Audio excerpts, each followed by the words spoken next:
पाकिस्तानी शाहीन्स ने Indian Rafale का भुरकस निकाल दिया। अगर मैं ये कहूं कि पीएसएल ने आईपीएल की दुर्गत बना दी तो ये भी बेजाना होगा। मैं हमेशा कहता हूं पाकिस्तान के अंदर जो है वो टैलेंट की कमी नहीं है, यहाँ पे सिर्फ और सिर्फ मेरिट की कमी है। यहाँ पर सही लोग सही जगह पे नहीं है, वरना यहाँ पर तो टैलेंट जो है वो बेपनाह है। और फिर यहाँ पर यंगस्टर्स को क्या आने वाले वक्त में मौका मिलेगा या फिर ये भी किसी नजर हो जाएंगे, किसी सियासत की नजर हो जाएंगे, किसी और लाइक अनलाइक की नजर हो जाएंगे।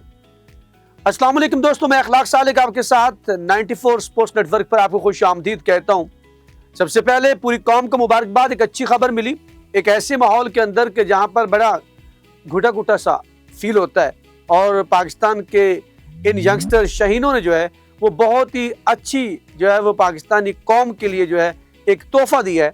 और इस तोहफे को लेकर हम देखें तो पाकिस्तान के अंडर 19 के जो शहीन एशिया कप के चैंपियन बने हैं, और इंडियंस को जो है उन्होंने जो धूल चिटाई है। यहाँ पर यूं गिरी उनकी विकेटें हमारे फास्ट बॉलर्स के सामने, यंगस्टर के सामने, जैसे राफेल जो हैं वो जंग के दौरान गिरे थे।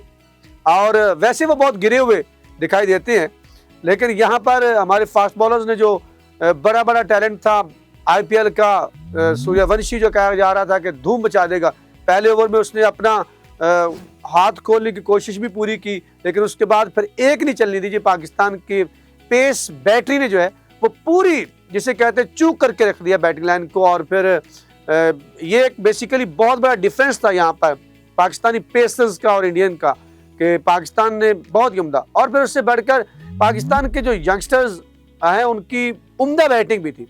हालांकि कहा यह जा रहा था कि पाकिस्तान को जैसे ग्रुप मैच के अंदर उन्होंने हराया था, तो यहाँ पर उनकी बैटिंग जो डेप्थ है वो बहुत ज़्यादा है। मैं भी यही कह रहा था, लेकिन मुझे ये यकीन था कि पाकिस्तानी पेसर्स अगर जो है वो थोड़ा सा रिदम में आ गए तो ये भारतीय जो सुरमा कहलाते हैं ये उनके सामने बिल्कुल गीदड़ साबित होंगे। वही हुआ, और पाकिस्तान के फास्ट बॉलर से जो है वो वहाँ पर बहुत ही उम्दा लाइन लेंथ के साथ और बड़ी पेस के साथ इंडियन इन यंगस्टर्स को जो ड्राई रखा। यहाँ पर आगे तफसील से बढ़ने से पहले कि फाइनल में पाकिस्तान ने किस तरह से जो है बैटिंग की, किस तरह से समीर मिन्हास ने उम्दा बैटिंग करते हुए इंडियन बॉलर्स का भुरकस निकाला, और किस तरह से वो 172 रन्स बनाए उन्होंने 113 बॉल्स के ऊपर, और ओडीआई के अंदर 180 प्लस के स्ट्राइक रेट के साथ रन्स किए। इसकी तरफ जाते हैं, लेकिन थोड़ी सी बात करने वाली ये, यहाँ पर जो है वो सरफराज को जिसे मेंटोर बनाया गया, एक ही आपने फैसला मेरिट के ऊपर किया और उसका रिजल्ट्स आपने देख लिए। हालांकि मोहसिन नकवी साहब ये कह रहे हैं कि पाकिस्तान के यंगस्टर के ऊपर जो इन्वेस्टमेंट है उसका अच्छा रिजल्ट दिया। मैं ये कहता हूँ आपकी इन्वेस्टमेंट नहीं है, आपका एक अच्छा फैसला था, आपने मेरिट के ऊपर जो फैसला किया। यहाँ पर बेपनाह टैलेंट है, लेकिन मेरिट जो है उसकी धज्जियाँ उड़ाई जाती है, जिसकी वजह से आप तमाम शोबों के अंदर जो है वो दुनिया के अंदर आपको हजीमत उठाना पड़ती है। यहाँ पर आपने सरफराज अहमद के साथ एक मेरिट का फैसला किया, उनको मेंटोर बनाया। इसके ऊपर बहुत से लोगों की तनकीद भी है कि क्यों बनाया गया, उनके पास क्या है, लेकिन एज ए मेंटोर वो काम कर सकती है, इसके ऊपर बात करेंगे। लेकिन सरफराज अहमद का अंडर 19 के साथ मेंटोर बनाना, यंगस्टर टैलेंट को हंट करना के ऊपर लगाना, यही वो मेरिट का फैसला था जिसके जो नताइज हैं वो आए हैं। और ये यंगस्टर जो हैं उन्होंने बड़ा कारनामा सर अंजाम दिया, और फिर रवायती हरीफ को जो है वो नाको चने चिपा दिए। Sarfaraz Ahmed well done your team, और आपके जो यंगस्टर हैं उनकी जितनी भी तारीफ की जाए वो कम है। तो बढ़ते हैं, पाकिस्तान ने पहले बैटिंग की एशिया कप के फाइनल के अंदर, और पाकिस्तान ने मुकर्रर 50 ओवर के अंदर 347 रन बनाए। पाकिस्तान ने पहाड़ खड़ा कर दिया। हालांकि पाकिस्तान के आखिरी 10 ओवर उतने अच्छे नहीं रहे जितना अच्छा जब तक समीर मिन्हास खेल रहे थे, तो उस वक्त लगता था कि पाकिस्तान 400 प्लस रन करेगा, लेकिन समीर ने इस बात की परवाह किए हुए कि उनकी डबल सेंचुरी होने जा रही है, वो ये रिकॉर्ड है, उन्होंने पूरा टीम के लिए खेला, चौकों और छक्कों की बरसात की, और तमाम वक्त जो है इंडियन बॉलर्स को अपने ऊपर हावी नहीं होने दिया, उनको प्रेशर में रखा। और जो ही वो आउट हुए उसके बाद पाकिस्तान की बैटिंग लाइन थोड़ी सी लड़खड़ा गई, लेकिन फिर भी पाकिस्तान ने एक अच्छा स्कोर खड़ा कर दिया था, 348 रन का हदफ। और यही वो बात थी कि जिसके ऊपर जब 300 प्लस हो गया था, मैं तब भी कह रहा था कि अब पाकिस्तान के जो एशियन टाइगर्स हैं, ये शाहीन जो हैं, ये अब फाते हैं। क्योंकि ऐसा हुआ था साइड मैच के अंदर, पाकिस्तान की बैटिंग लाइन के ऊपर 300 प्लस का जब रन का हदफ आया तो पाकिस्तान के यही यंगस्टर जो थे वो दबाव में आ गए, लेकिन यहाँ पर जब उन्होंने 300 प्लस रन कर दिए तो उसी वक्त पता था पाकिस्तान के पास जिस तरह से फास्ट बॉलिंग का एक अच्छा यूनिट मौजूद था। अली रज़ा है, सफियाम है, मोहम्मद सफियाम है, उसके बाद फिर जो आप देखें तो मोहम्मद जो अब्दुल्ला सुबहान है, बहुत ही उम्दा बॉलिंग की उस फास्ट बॉलर्स ने। पाकिस्तान के जो समीर मिन्हास है वो मैन ऑफ द सीरीज भी रहे और टूर्नामेंट के बेहतरीन वो मैच के भी खिलाड़ी रहे। 172 रन, 471 रन बनाए उन्होंने 113 के एवरेज के साथ, जिसकी वजह से वो दोनों ये जो है वो अपने नाम किया उन्होंने। पाकिस्तान के मुकर्रा ओवर्स के अंदर 347 रन बनाए, उसके 8 खिलाड़ी आउट हुए, जिसके अंदर समीर मिन्हास की 172 रन की इनिंग्स और उनकी पहले जो है वो उस्मान खान के साथ 35 रन उन्होंने बनाए, उनके साथ एक अच्छी पार्टनरशिप। फिर उसके बाद अहमद हुसैन गो के 77 के स्ट्राइक रेट के साथ खेले, लेकिन उनके साथ एक बहुत उम्दा पार्टनरशिप लगी। उन्होंने 56 रन बनाए और पाकिस्तान को जो है वो इस मजबूत बुनियाद फराहम की, लेकिन समीर मिन्हास एक तरफ डटे रहे और फिर उसके बाद जो है वो पाकिस्तान ने मुकर्रा 50 ओवर के अंदर 347 रन बनाए। जब इंडिया ने आगाज़ किया तो पहले ओवर के अंदर डराने की कोशिश की। सूर्यवंशी ने पाकिस्तान के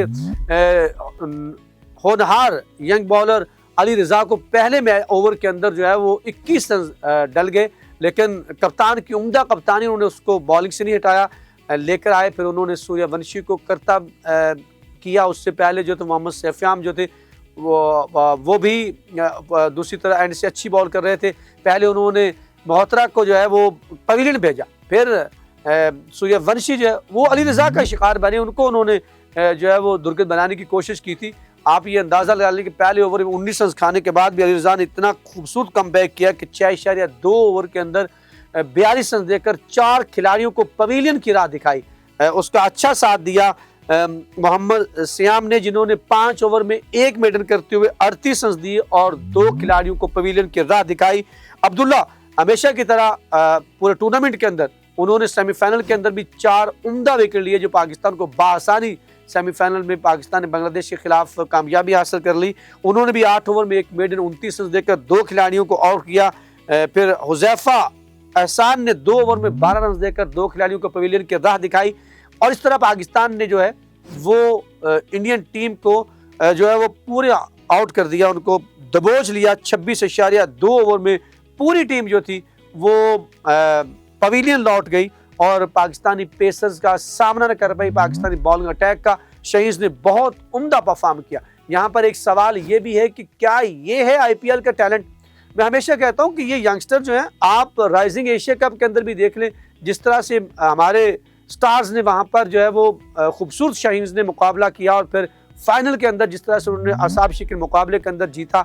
और यहाँ पर मैं आपको बताता चलूँ कि ये आईपीएल के मैं पहले हमेशा कहता हूँ कि आईपीएल से ज़्यादा पीएसएल के अंदर बॉलिंग की वैरायटी मौजूद है, इसीलिए अब जो है वो उसे दुनिया की दूसरी बड़ी लीग कहा जाता है। पैसों के एतबार से नहीं देखा जाता, क्वालिटी के एतबार से देखा जाता है। बॉलिंग को दुनिया यूनिट को मानती है पाकिस्तान की, और यहाँ पर भी जो है यंगस्टर ने बहुत ही उम्दा परफॉर्म किया। यहाँ पर ये बात भी करना होगी कि जिनको मेंटोर बनाया गया वो न सिर्फ 2006 में अंडर-19 वर्ल्ड कप के कप्तान भी सरफराज थे, फिर अगर हम देखें 2015 के चैंपियंस ट्रॉफी के कप्तान भी कौन, सरफराज। फिर हम आगे चल के देखते हैं तो पाकिस्तान के 2025 का एशिया कप के अंडर-19 के मेंटोर सरफराज, और पाकिस्तान के लिए बहुत उम्दा सरफराज की खदमात रही हैं। उन्होंने इमरान खान के बाद पाकिस्तान के लिए बड़े एजाज़ात जो है जीते हैं। यही वजह थी कि वो बाउंड्री के ऊपर खड़े और उन्होंने इंडियंस को एक नहीं चलने दी। इसमें यंगस्टर्स का जिस तरह से उन्होंने हौसला बढ़ाया वो है, और इसमें बहुत ही उम्दा बॉलिंग की सुभान अली रज़ा ने भी, मोहम्मद सफियाम ने भी, और उसके बाद जो है अब्दुल्ला सुबहान की तारीफ़ करना होगी जो इस मैच टूर्नामेंट के अंदर 13 विकेट लेकर टॉप विकेट टेकर भी रहे। तो आप यहाँ पर ये देखें कि कितनी उम्दी के साथ पाकिस्तान के शहीद ने किया, जब उनको मेरिट के ऊपर उनके ऊपर बंदा जो है वो मेरिट के ऊपर बैठाया गया। यही पाकिस्तान के क्रिकेट का खासा होना चाहिए कि पाकिस्तान के जो लोग पीसीबी के अंदर बैठे हुए हैं वो मेरिट पे होने चाहिए।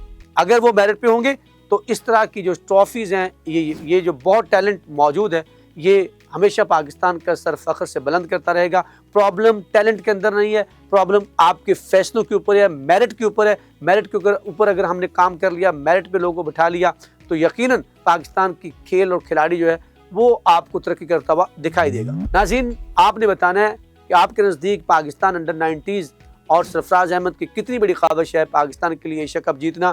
कमेंट सेक्शन आपके लिए, वहाँ जाकर अपनी ख्यालात का इजहार जी भर के कीजिएगा। अब तक के इतने ही। यहाँ पर मुझे अखलाक सालक को, अपनी पूरी टीम 94 स्पोर्ट्स नेटवर्क और मेरे कैमरामैन फ़हीम के साथ दीजिए इजाज़त। अगर ज़िंदगी ने साथ दिया तो इंशाअल्लाह फिर आपसे मुलाकात होगी। तब तक के लिए अल्लाह निगहबान।